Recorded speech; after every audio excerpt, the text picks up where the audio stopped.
The wind cut through Theresa Abbott's thin dress like 1,000 frozen knives as she stumbled through the whiteout conditions, one hand pressed against her swollen belly and the other clutching the stolen horse blanket around her shoulders. Behind her, somewhere in the swirling chaos of snow and ice, her stepfather's furious shout still echoed in her mind, even though the blizzard had long since swallowed any actual sound of pursuit.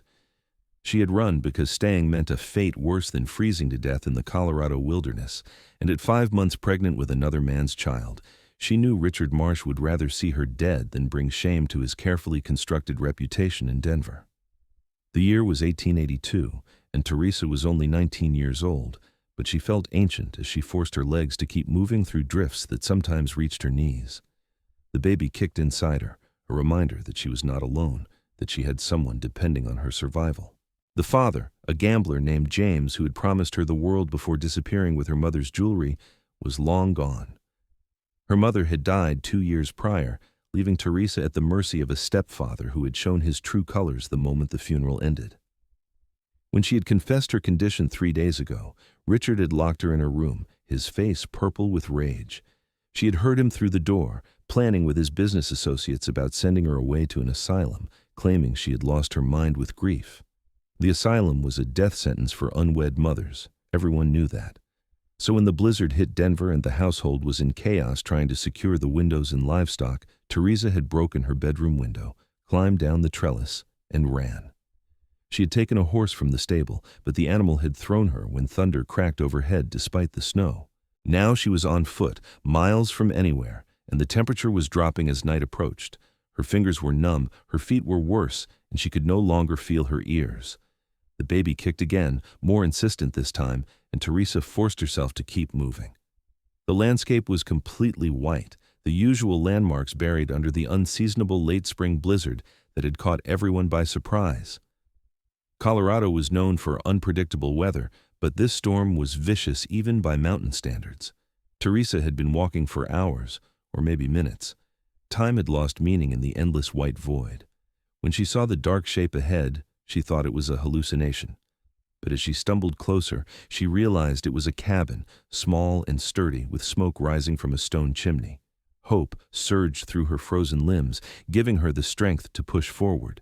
She made it to the door and pounded on it with numb fists, her strength failing. The last thing she remembered before darkness took her was the door opening and strong arms catching her as she fell. Warmth was the first thing she became aware of when consciousness returned. Blessed, beautiful warmth. Theresa's eyes fluttered open, and she found herself lying on a bed covered in thick furs and wool blankets. A fire crackled in a stone fireplace nearby, and the smell of coffee and something cooking made her stomach clench with sudden, desperate hunger. "Easy now," a deep voice said, and Theresa turned her head to see a man sitting in a chair near the bed. He was perhaps 25 or 26, with dark hair that fell past his collar and eyes the color of storm clouds. His face was weather-beaten and handsome in a rugged way, with a strong jaw covered in several days' worth of stubble. He wore simple clothes, a dark shirt and worn trousers, and there was a carefulness in the way he held himself, as though he was trying not to frighten her. "Where am I?" Theresa's voice came out as a croak, her throat raw from breathing the frozen air. "My cabin, about 15 miles northwest of Julian," he said. "I am Vincent Yates. I found you on my doorstep about 3 hours ago. You were half frozen. I was not sure you would wake up." Julian. She had made it much farther than she had thought. Julian, Colorado, was a small mining town, far enough from Denver that her stepfather might not think to look for her there immediately. Relief warred with exhaustion in her chest. "Thank you," she managed. "Thank you for saving me." Vincent stood and moved to the fireplace, where a pot was hanging over the flames. "I have some stew here. You need to eat something. Get your strength back." He ladled some into a bowl and brought it to her, along with a spoon. Theresa tried to sit up and gasped as pain shot through her frozen fingers and toes. The warming process was agonizing, pins and needles multiplying across her skin. "The pain means you are alive," Vincent said quietly. "Means nothing got frostbitten too badly. I checked your fingers and toes when you were unconscious. They are red and swollen, but I think you will keep them all." The casual intimacy of that statement, that this stranger had examined her while she was unconscious, should have frightened her. But there was something in his eyes, a fundamental decency that made her trust him. He had saved her life, after all. He helped her sit up, propping pillows behind her back, and handed her the bowl. Theresa's hands shook as she took it, and she had to concentrate hard to get the spoon to her mouth. The stew was simple but delicious, venison and potatoes and carrots, and she ate it ravenously. Vincent watched her for a moment, then returned to his chair. "I'm not going to ask questions you do not want to answer," he said, "but I'm guessing someone is looking for you, or will be, once the storm clears." Theresa swallowed hard. "My stepfather," she admitted. "I ran from him." Vincent's expression darkened slightly, but he just nodded. "Then you can stay here until you figure out what to do next. Storm like this will last at least another day, maybe 2. No one is going anywhere." "Why are you helping me?" The question burst out before she could stop it. He was quiet for a long moment, his gaze on the fire. 5 years ago, my sister ran from her husband. He was not a good man. She did not make it to safety, froze to death not far from where I found you." His voice was steady, but Theresa could hear the old pain in it. "I figure maybe this is the universe giving me a chance to do right by someone else's sister." Tears burned in Theresa's eyes. "I am sorry about your sister." "Me too." Vincent stood and moved to the small window, looking out at the white chaos beyond. "Get some rest. You're safe here." As Theresa finished the stew and settled back into the warmth of the blankets, she believed him. For the first time in months, perhaps years, she felt truly safe. The storm raged for 3 days.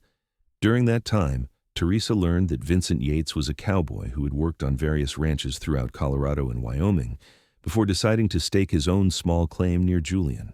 He ran a few head of cattle, did some trapping and hunting, and mostly kept to himself. He was quiet by nature, but kind, and he never pressed her for details about why she had run. On the second day, when she was strong enough to walk around the cabin, Vincent noticed her pregnancy. He said nothing at first, but she saw his eyes linger on her rounded belly, saw the questions forming behind his careful expression. "I am with child," she said simply, deciding that honesty was the best approach. "The father's gone. My stepfather wanted to send me to an asylum." Vincent's jaw tightened, but his voice remained gentle. "Is that what you want? The asylum?" "No," Theresa said firmly. "I want to keep my baby. I want to build a life somewhere safe." "Then that is what you will do," Vincent said, as though it were the simplest thing in the world. Over the following days, as the storm finally began to clear, they fell into an easy routine. Vincent cooked, which surprised Theresa, and he was actually quite good at it. He explained that living alone for several years had made it necessary to learn. Theresa helped where she could, mending his shirts and socks, organizing his small collection of books and supplies. They talked in the evenings, sitting by the fire, sharing stories about their lives. Theresa learned that Vincent had grown up on a ranch in Wyoming, the son of a foreman and a school teacher. His parents had died of influenza when he was 18, and his sister, Violet, had been just 16. They had tried to make it work, but Violet had married young, desperate for security, and had chosen poorly. After her death, Vincent had left Wyoming, unable to bear the memories. "I have been running from ghosts for 5 years, he admitted one night, his voice low. "Maybe it is time to stop running." "Maybe we both stop running," Theresa said softly. Their eyes met across the fire, and something passed between them, something warm and fragile and full of possibility. By the time the storm cleared completely, a week had passed. Vincent made the trip into Julian to gather supplies and information. He returned with news that made Theresa's blood run cold. "Your stepfather has been asking around," Vincent said, his expression grim. "He has men searching for you. He is telling people you have lost your mind, that you are dangerous to yourself and others." Theresa's hands went protectively to her belly. "He will not stop looking." "No," Vincent agreed. "Men like that do not." "I need to leave," Theresa said, though the thought of leaving the safety of the cabin, of leaving Vincent, made her heart ache in a way she did not fully understand. "I cannot put you in danger." Vincent crossed the small cabin in 3 strides and knelt before her chair, his hands gentle as they covered hers. "Theresa, listen to me. I have a proposal, and I want you to think about it carefully before you answer." She looked into his eyes, those storm-gray eyes that had become so familiar. and waited. "Marry me," he said. "Marry me, and you will have legal protection. A married woman cannot be forced into an asylum by anyone but her husband, and I promise you, I would never do that. Your stepfather would have no claim on you. And the baby," he paused, his voice softening, "the baby would have a name. My name. No one would question it." "Vincent," Theresa breathed, her heart hammering. "You do not have to do this. You do not owe me anything." "I know," he said, "but I'm not offering out of obligation. I'm offering because in the past week I have felt more alive, more at peace than I have in 5 years. Because when I look at you, I see someone brave and strong and worth protecting. Because I think maybe we could build something good together." Tears spilled down Theresa's cheeks. "I do not love you," she said honestly, though the words hurt to speak. "Not yet. I will not lie to you about that." Vincent's smile was small but genuine. "I know, and I'm not asking you to. I'm just asking you to give us a chance, to stay, to be safe, and to see what we might become to each other." Theresa thought about her options. She could run again, but where would she go? She was pregnant, alone, and hunted, or she could trust this good man who had saved her life, who was offering her not just protection, but a future. "Yes," she whispered. "Yes, I will marry you." The wedding took place in Julian 3 days later. The town preacher, a kind-faced man named Reverend Thomas, performed the ceremony in the small wooden church. Vincent had found a simple blue dress for Theresa, better than anything she had owned in months, and she felt almost pretty as she stood beside him and spoke her vows. There were no guests, just the preacher and his wife as witnesses. When Vincent slipped a simple gold band onto Theresa's finger, his hands were steady, his eyes serious. The kiss he gave her at the end was chaste, just a brief press of lips, but Theresa felt warmth bloom in her chest nonetheless. "Mrs. Yates," Vincent said softly, and she realized with a start that it was true. She was married. She was safe. They registered the marriage officially, and Vincent made sure to let it be known around town that his pregnant wife had arrived just before the storm. When men came asking about a runaway girl named Theresa Abbott, Vincent calmly explained that his wife was Theresa Yates, and she had been with him for weeks. The marriage certificate backed up his story, predated by a helpful clerk who sympathized with their situation after Vincent explained that they had married quickly when they realized a baby was on the way. Richard Marsh's men eventually gave up the search in Julian, though Vincent heard rumors that they were still looking in other towns. But a married woman with legal documentation was beyond their stepfather's reach, and eventually the searchers moved on. Life in the cabin settled into a new rhythm. Vincent insisted that Theresa take the bed while he slept on a pallet near the fire.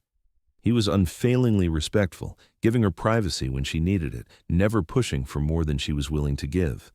But as the weeks passed and spring truly arrived, melting the last of the snow, Theresa found herself watching him more and more. She watched the way he split wood, the smooth play of muscles under his shirt. She watched the way he was gentle with the animals, talking to the horses and cattle in a low, soothing voice.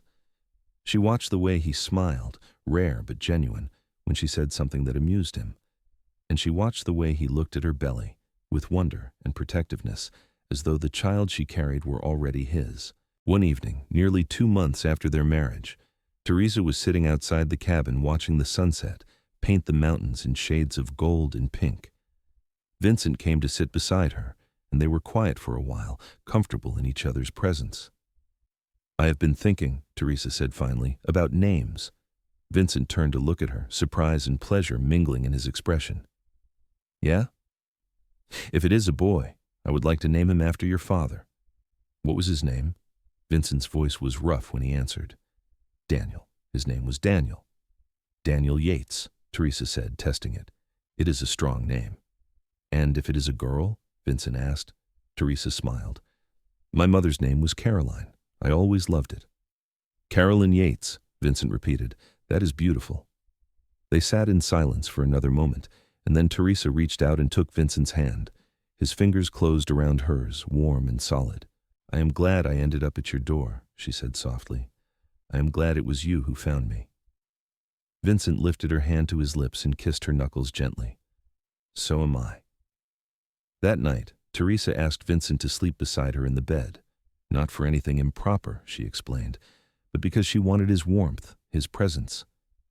He agreed, and they lay together on top of the blankets, fully clothed, her back against his chest, his arm draped protectively over her and the baby. It was the best Theresa had slept in years. As summer arrived, Theresa's belly grew larger, and Vincent became increasingly protective. He insisted she rest often, worried constantly about her health, and made the trip into Julian frequently to ask the doctor there about what to expect during the birth. Dr. Morrison, an older man who had delivered half the babies in the territory, took a liking to Theresa. He assured Vincent that she was healthy and strong, and that the baby seemed to be developing well. He also agreed to come to the cabin when her time arrived, for a fee that Vincent paid without hesitation. "Nothing is more important than keeping you both safe," Vincent told Theresa firmly when she protested the expense. The months of summer were golden and perfect. Vincent taught Theresa to ride, taking her on gentle tours of his property. She fell in love with the land, the rolling meadows and pine forests, the crystal-clear streams that cut through the valleys. This was her home now, she realized. This was where she belonged. She also fell in love with Vincent, though it happened so gradually she did not realize it at first. It was in the little things, the way he always saved the best portions of meat for her at dinner, the way he rubbed her swollen feet without being asked, the way he talked to her belly at night, telling the baby stories about the ranch and the mountains. It was in the way he looked at her, with warmth and admiration, and something deeper, something that made her heart race. One afternoon in late July, they were sitting by the stream that ran through Vincent's property, their feet dangling in the cool water. Theresa was 7 months pregnant now, her belly large and round, the baby active and strong inside her. "Vincent," she said, "I need to tell you something." He turned to her, concern immediate in his eyes. "Are you all right? Is it the baby?" "No, we are fine," she assured him. "It is just, I need you to know, I love you." Vincent went very still, his eyes searching her face. "Theresa, I know I said I did not when you first proposed," she continued, the words tumbling out in a rush. "And it was true then, but it is not true anymore. I love you, Vincent Yates. I love your kindness and your strength. I love the way you care for me and the baby. I love the way you make me feel safe. I needed you to know." Vincent's hand came up to cup her face, his thumb stroking her cheek. "I love you too," he said, his voice raw with emotion. "I think I have loved you since you opened your eyes in my bed and looked at me like I was not a stranger, but someone you had been waiting for." When he kissed her, it was nothing like the chaste kiss at their wedding. This kiss was deep and full of promise, full of all the feelings they had been holding back. Theresa's hands came up to tangle in his hair, pulling him closer, and when they finally broke apart, they were both breathing hard. "Tonight," Theresa whispered, "I want you to truly be my husband." Vincent's eyes darkened with desire, but he shook his head gently. "Not until after the baby comes. I will not risk hurting you or the child." "Vincent." "After," he said firmly, but his voice was tender. "We have all the time in the world, Theresa. I can wait a few more months." So they waited, but the nature of their relationship had shifted. They were no longer two people sharing space out of necessity. They were a couple in love, planning a future together. Vincent began talking about expanding the cabin, adding a room for the baby, and eventually more rooms for more children. "I want a big family," he admitted one night as they lay together in bed, his hand resting on her belly. "I always did, even as a kid. 4 or 5 children at least running around causing chaos." Theresa laughed. 4 or 5? Let me get through having one first." But the thought made her happy. A big family, children filling the cabin with noise and laughter, growing old with Vincent. It was everything she had never dared to dream of. The baby came on a hot August night. Theresa woke to pain ripping through her belly, and she gasped, gripping Vincent's arm. He was awake instantly. "Is it time?" "I think so," she managed through gritted teeth. Vincent moved with impressive efficiency. He got the fire going, boiled water, gathered the clean cloths they had been saving. Then he rode hard into Julian, returning with Dr. Morrison within 2 hours. The labor was long and difficult. Theresa screamed and cried and cursed, and Vincent stayed by her side through all of it, holding her hand, wiping her face with cool cloths, whispering encouragement. "You are so strong," he told her over and over. "You are amazing. You can do this." Finally, as dawn was breaking outside, the baby arrived. Dr. Morrison held up a squalling, red-faced infant and announced, "It is a boy, a healthy boy."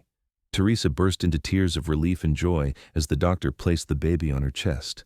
He was perfect, absolutely perfect, with a shock of dark hair and tiny, waving fists. Vincent was crying too, she realized. Tears were streaming down his face as he looked at the baby, at her, his expression one of pure wonder. "Daniel," Theresa said softly. "Our Daniel." Vincent leaned down and kissed her forehead, then gently touched one of the baby's tiny hands. The infant's fingers curled around his, and Vincent made a sound that was half laugh, half sob. "Hello, son," he whispered. "Welcome home." Dr. Morrison stayed for a few hours to make sure both mother and baby were doing well, then left with promises to check on them in a week. Vincent paid him generously, grateful beyond words for his help. The first weeks with Daniel were exhausting and wonderful. The baby was healthy and hungry, nursing frequently and sleeping in fits and starts. Theresa was tired all the time, but every time she looked at her son, at Vincent, holding him with such tenderness, the exhaustion seemed worth it. Vincent was a natural father. He changed diapers without complaint, walked the floor with Daniel at all hours of the night, and sang to him in a surprisingly good voice. Watching him with their son made Theresa fall even more deeply in love.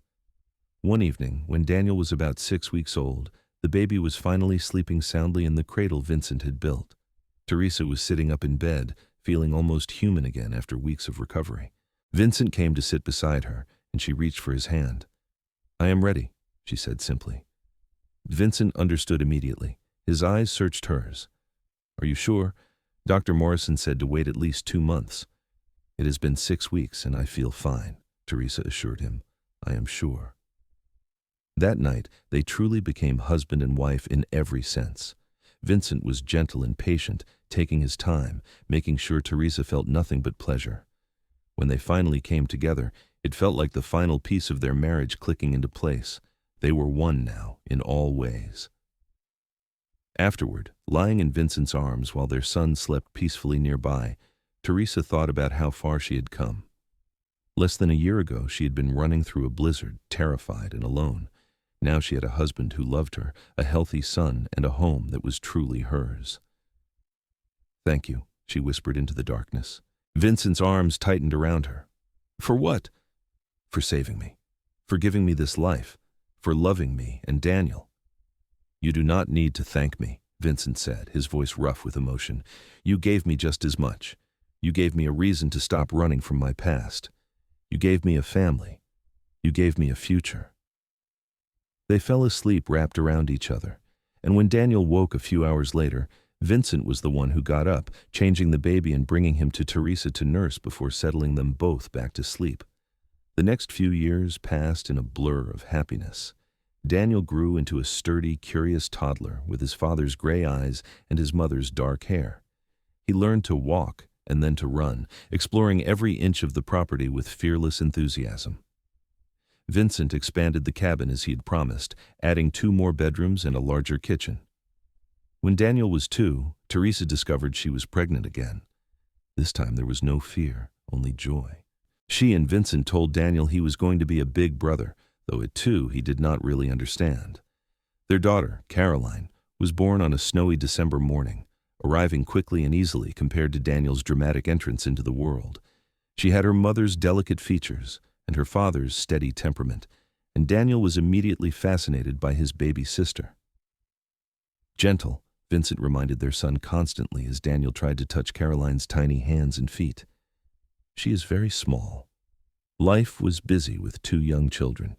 Theresa sometimes felt like she spent all day feeding someone, cleaning someone, or chasing Daniel away from danger. But she was happy, deeply and truly happy, in a way she had never imagined possible during those dark days in Denver. Vincent's ranch continued to grow. He hired a couple of ranch hands to help with the cattle, and the small operation began to turn a real profit. They were not rich, but they were comfortable, and Theresa never worried about where their next meal was coming from or whether they could afford the things they needed. When Daniel was 4 and Caroline was 2, Theresa was pregnant again. This time she was hoping for another boy, to even out the family.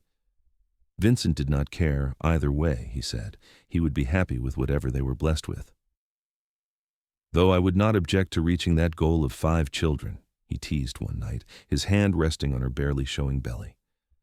5, Theresa groaned. You are going to kill me, Vincent Yates.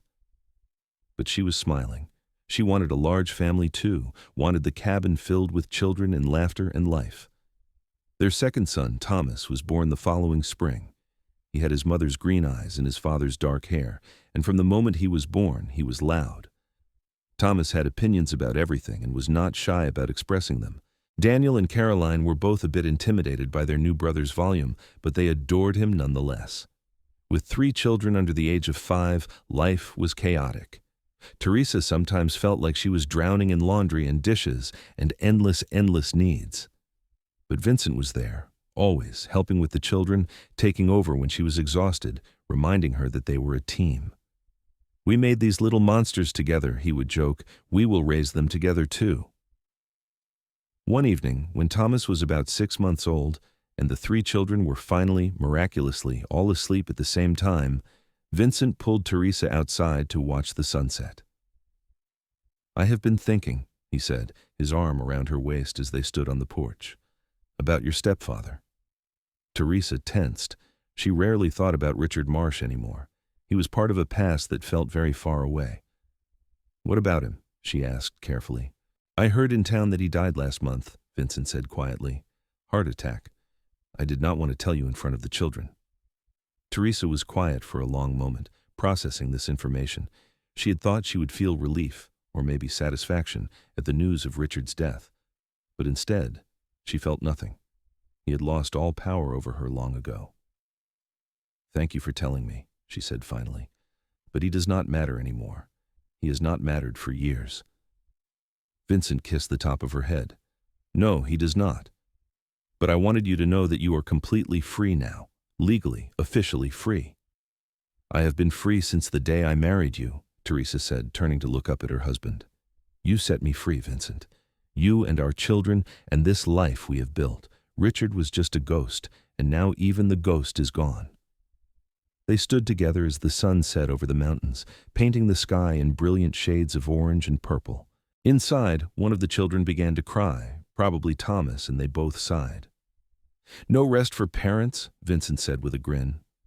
Never, Theresa agreed, but she was smiling too as they went back inside to tend to their family. 2 years later, Theresa gave birth to their 4th child, another daughter they named Grace. With 4 children ranging from 7 years to newborn, the cabin was never quiet. Daniel was in school now, riding into Julian each day with Vincent, who had started helping the town with various building projects. Caroline was a mother's helper, always wanting to hold the babies and help with chores. Thomas was into everything, climbing things he should not climb and asking a million questions a day. And baby Grace was sweet and calm, seeming to understand instinctively that she had to go with the flow in such a busy household. Theresa was exhausted most of the time, but she was also deeply content. This was the family she had dreamed of, loud and messy and full of love. When Grace was about a year old, Vincent came home from town one day with a strange expression on his face. What is wrong? Theresa asked immediately, her mother's intuition sensing something significant.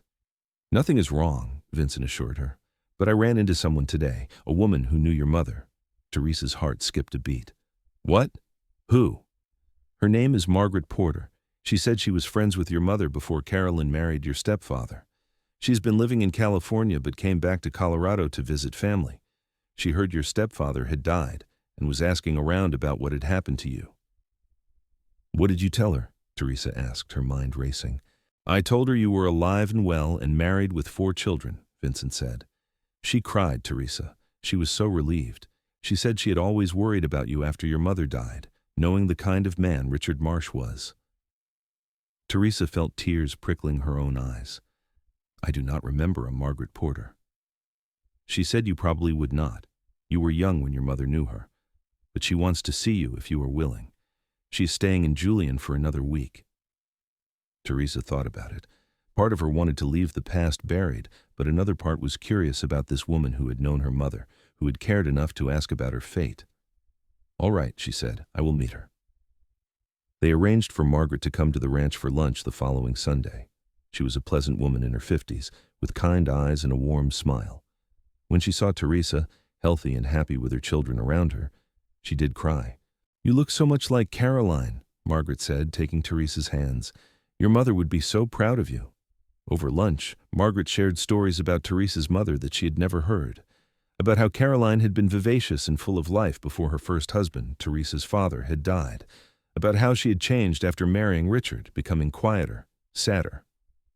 "I tried to stay in touch," Margaret said, her voice heavy with old regret, "but Richard discouraged it. I should have tried harder."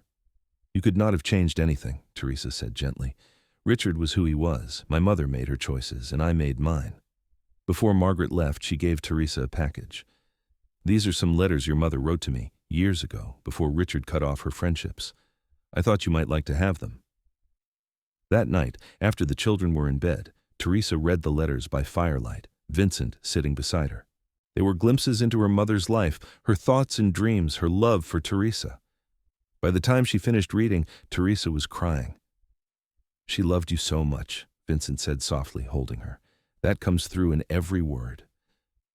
"I know," Theresa whispered, "and I understand her better now. She did what she thought she had to do to survive, to give me a home. I cannot fault her for that." "You are a wonderful woman, Theresa Yates," Vincent said, kissing her tears away, "and an amazing mother. Your mother would indeed be proud." The years continued to roll by, each one bringing new challenges and new joys. Daniel grew tall and strong, helping his father with the ranch work and showing a natural talent with horses. Carolyn developed a love of reading and would spend hours with the small collection of books in the cabin, making up stories of her own. Thomas was as loud and energetic as ever, keeping everyone on their toes, and Grace was the peacemaker of the family, somehow always knowing when someone needed a hug or a kind word. When Grace was 4, Theresa realized she was pregnant for the 5th time. She was 32 now, and this pregnancy felt different, harder. She was tired more easily, and her body ached in ways it had not with the previous pregnancies. Vincent was worried. She could see it in the way he watched her constantly, the way he insisted she rest more. "I'm fine," she would tell him. "I have done this 4 times before." "That does not mean I stop worrying," he would reply, pulling her into his arms. Their 5th child, another son they named Samuel, was born on a cool October evening. The birth was difficult, longer and more painful than even Daniel's had been, and afterward, Dr. Morrison took Vincent aside. "She came through it fine," the doctor said, "but I would recommend this be the last one. 5 children is a blessing, Vincent. Do not push your luck." Vincent agreed immediately. He would not risk Theresa's health for anything, not even the larger family they had once dreamed of. When the doctor left and it was just the 2 of them, Vincent sat on the bed beside Theresa, cradling baby Samuel in his arms. "5," he said softly. "We did it. 5 healthy, beautiful children." "We did," Theresa agreed, exhausted but happy. "Our family is complete." Samuel was a quiet baby, content to watch the chaos of his older siblings with wide, curious eyes. He looked like a perfect blend of both his parents, with Theresa's delicate features and Vincent's sturdy build. The older children were enchanted with the new baby.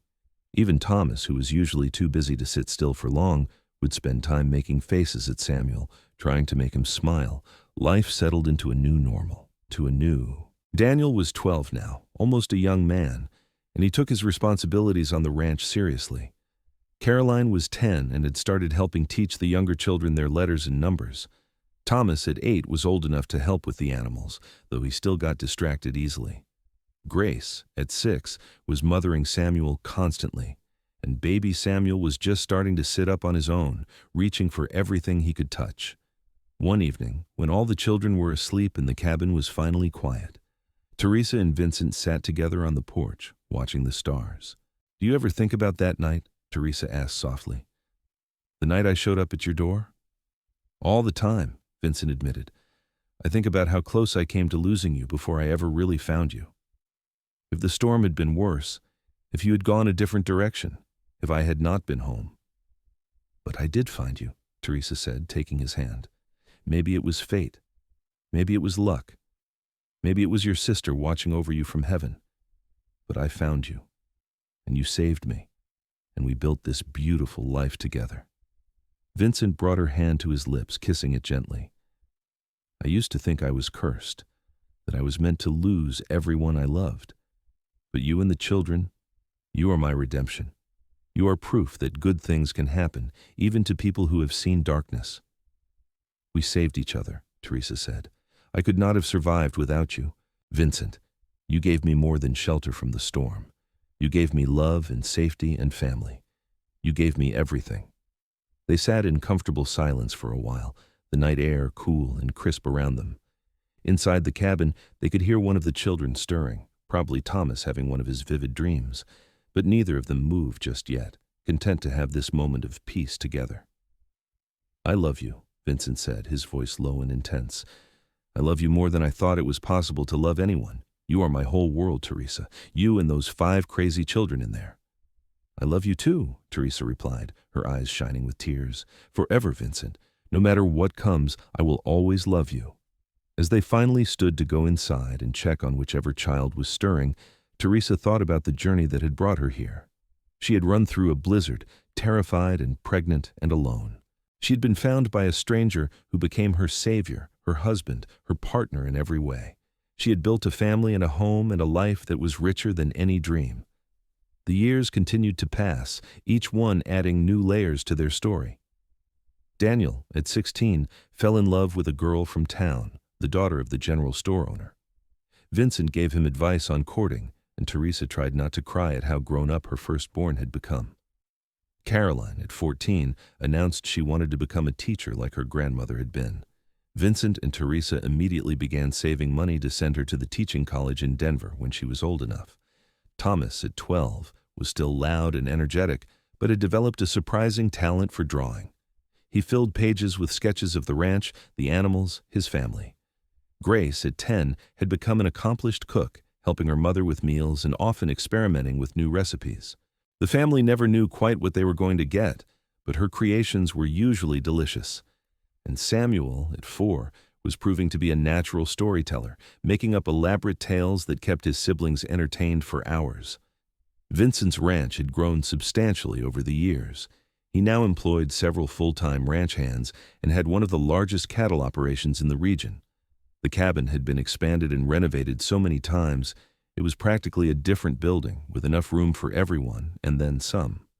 They were not wealthy by city standards, but they were comfortable and respected in the community. Vincent served on the town council, and Theresa was known for her kindness and her willingness to help neighbors in need.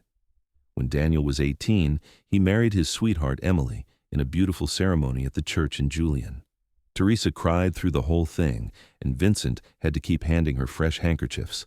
Their son was starting his own life, his own family, and it was both heartbreaking and wonderful to watch. Daniel and Emily built a small house on the edge of Vincent's property, and Daniel continued to work the ranch with his father.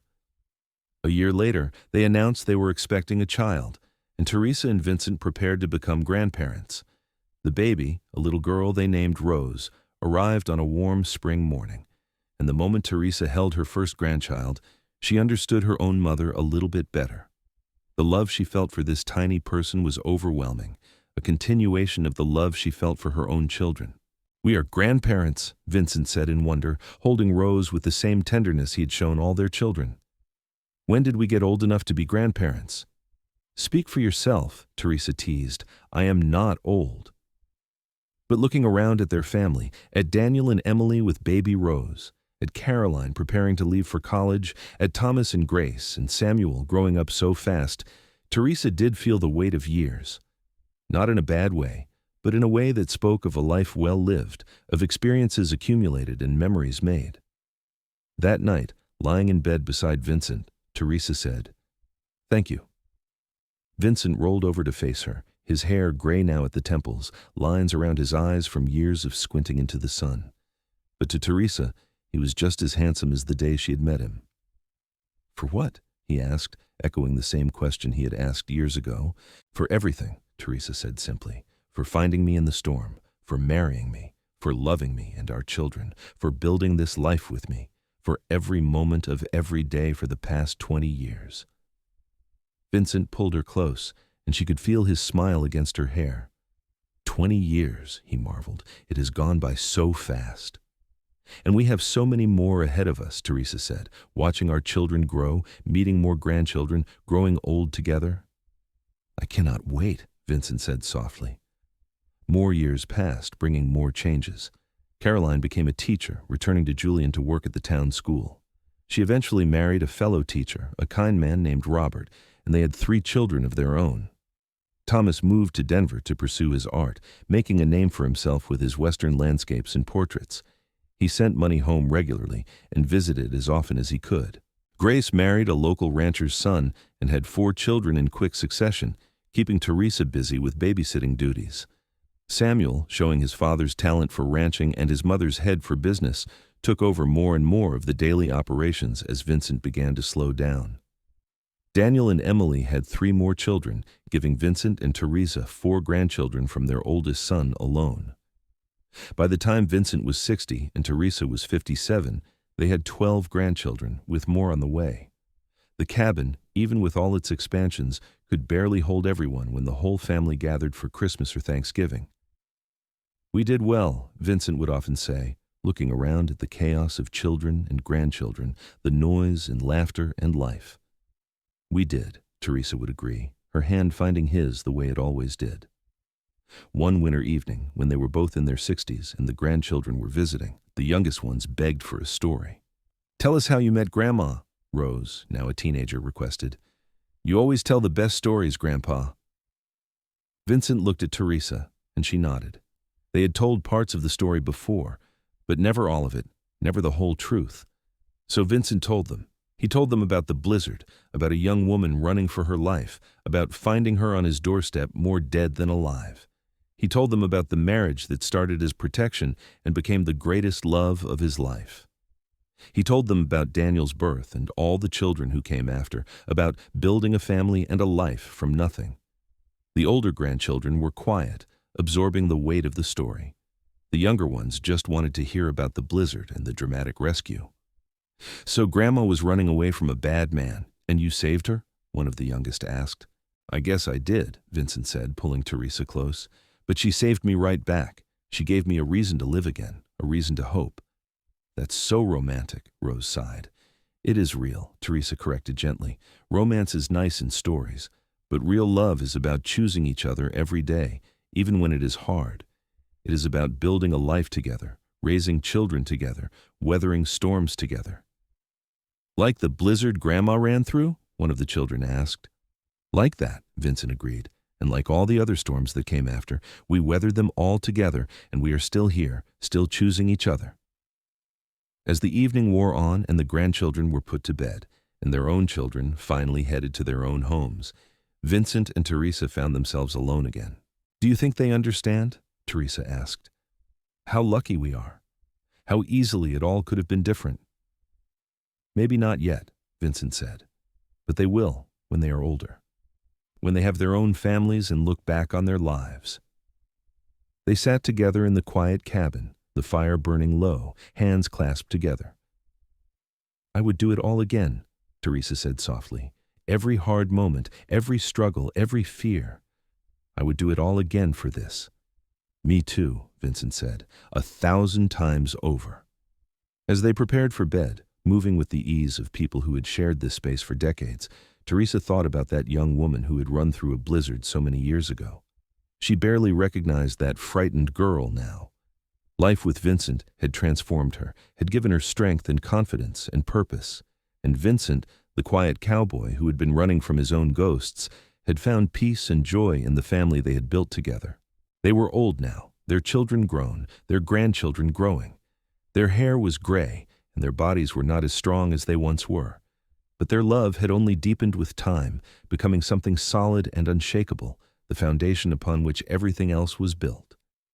More years passed, slower now, measured in grandchildren's birthdays and holiday gatherings. Vincent developed a cough that would not go away, and Dr. Morrison's successor, a young doctor named Phillips, said his lungs were not good. Too many years breathing in dust on the range, Dr. Phillips said kindly. You need to take it easy, Mr. Yates. Vincent did slow down, spending more time in the cabin, more time with Theresa. Samuel ran the ranch now, with Daniel's help, and they both insisted their father rest. You have earned it, Pa, Samuel said. You worked hard your whole life.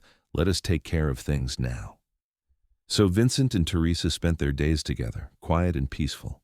They would sit on the porch and watch the grandchildren play. They would read together in the evenings, Vincent's head on Theresa's shoulder. They would lie in bed and talk about everything and nothing, making up for all the years when they were too busy to just be together. I am not afraid, Vincent told Theresa one night. Of dying, I mean. I have had a good life, better than I ever dreamed possible. Do not talk like that, Theresa said, her voice breaking. You are not going anywhere. You are going to be here with me for many more years. But they both knew it was not true. Vincent's cough was getting worse, and he was getting weaker. By the time he was 72, he was confined to bed most days, though he still insisted on sitting outside when the weather was nice. The whole family gathered that final summer, sensing without being told that time was running short. All 5 children came home, bringing their own children. The cabin and the surrounding houses were full to bursting, but no one minded the crowding. Vincent held court from his bed or his chair on the porch, telling stories, giving advice, making sure each of his children and grandchildren knew how much he loved them. You are my greatest achievement, he told his children. You and your mother. Everything else was just details. One warm August evening, as the sun was setting over the mountains, Vincent asked Theresa to sit with him on the porch. Just like old times, he said, his voice wheezy but warm. Just like old times, Theresa agreed, taking his hand. They sat in silence for a while, watching the sunset paint the sky in brilliant colors. I love you, Vincent said finally. I need you to know that. Even when I am gone, I will still love you. That does not end. Tears were streaming down Theresa's face. I love you too. So much. I do not know how to be without you. You will figure it out, Vincent said gently. You are the strongest person I know, Theresa. You ran through a blizzard while pregnant. You survived things that would have broken most people. You will survive this too. I do not want to, she sobbed. I know, he said, pulling her close despite his weakness. But you have to, for the children, for the grandchildren, for all the life that is still waiting for you.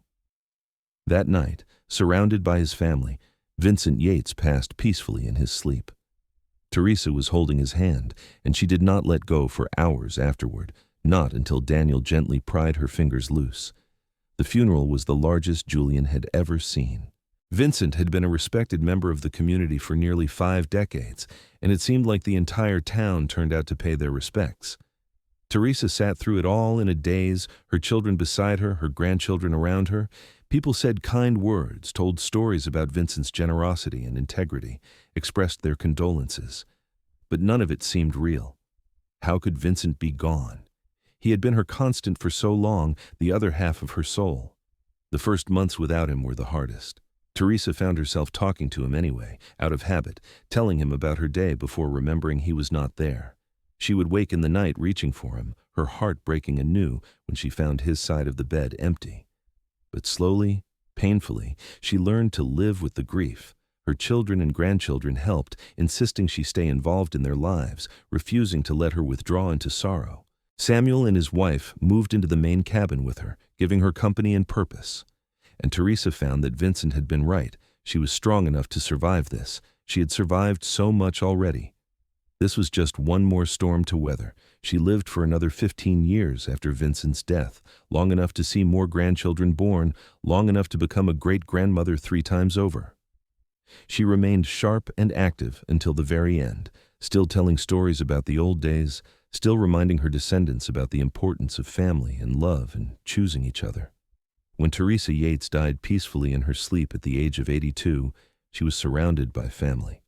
Her children were all there, most of her grandchildren, and several great-grandchildren.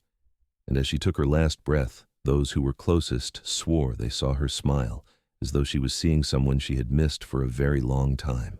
They buried her next to Vincent, on a hill overlooking the ranch they had built together. The headstone was simple, with just their names and dates, and below that, a single line that one of the grandchildren had suggested: two souls who found each other in a storm. The ranch stayed in the family, passed down through the generations. The cabin was preserved and eventually became something of a family museum filled with photos and mementos from Vincent and Theresa's life together. Their descendants would visit, bringing their own children, telling the story of the young woman who ran through a blizzard and the cowboy who saved her. And every time the story was told, it ended the same way, with a reminder that the greatest love stories are not always the ones that start easily, but the ones where two people choose each other, day after day, year after year, building something beautiful out of what might have been tragedy. The legacy of Vincent and Theresa Yates lived on in their children, their grandchildren, and all the generations that came after. They had started with nothing but hope and determination, and they had created something that would last forever, a family bound together by love, by sacrifice, by the memory of two people who had found each other against all odds and had never let go. Years became decades, and the story became legend in Julian, Colorado. The old cabin on the hill was a landmark, a reminder of the town's history and the people who had shaped it. Tourists would sometimes visit, drawn by the romantic tale of the blizzard and the rescue. But for the Yates family, it was more than just a story. It was their foundation, the beginning of everything they were. On the 100th anniversary of Vincent and Theresa's wedding, the family gathered at the ranch for a reunion. Dozens of descendants came from all over the country, some who had never met, all connected by the bond of family. They stood together on the hill by the graves, looking out over the land that Vincent had claimed and Theresa had helped turn into a home. The oldest living descendant, Caroline's daughter Margaret, who was nearly 80 herself, spoke to the assembled family. "Our great-grandmother ran through a blizzard to save herself and her unborn child," she said, her voice carrying in the clear mountain air. "Our great-grandfather opened his door to a stranger and gave her not just shelter, but love and family and a future. They built all of this, not just the ranch, but the family. Every one of us exists because they were brave enough to take a chance on each other. That is a legacy worth remembering. That is a legacy worth living up to." As the sun set over the mountains, painting the sky in the same brilliant colors Vincent and Theresa had watched together so many times, the family stood together in silence. They were ranchers and teachers, artists and business people, scattered across the country but united by blood and by story. And in that moment, standing on the land their great-grandparents had loved, they all felt the connection, the unbreakable thread that tied them to the past and to each other. They were the product of a love that had started in desperation and had grown into something extraordinary. They were living proof that sometimes the worst moments of our lives can lead to the best things if we are brave enough to keep going, to keep hoping, to keep loving. The story of Vincent and Theresa Yates was not just a tale of survival or rescue. It was a testament to the power of human connection, to the strength that comes from choosing to love someone fully and completely, to the beauty that can be built when two people commit to weathering life's storms together. And as the stars came out over the Colorado mountains, the same stars Vincent and Theresa had watched together for decades, their descendants headed back to the cabin for a feast and celebration. They would eat and laugh and tell stories deep into the night, creating new memories while honoring the old ones. The legacy continued, as it always would. Because true love, the kind that Vincent and Theresa had shared, does not end with death. It lives on in the lives it touched, in the family it created, in the story it left behind. It becomes part of the land itself, woven into the fabric of place and time, a reminder that even in the darkest storms, even when all seems lost, hope and love can still be found. And sometimes, if you are very lucky, that love will save you, transform you, and give you a life beyond your wildest dreams.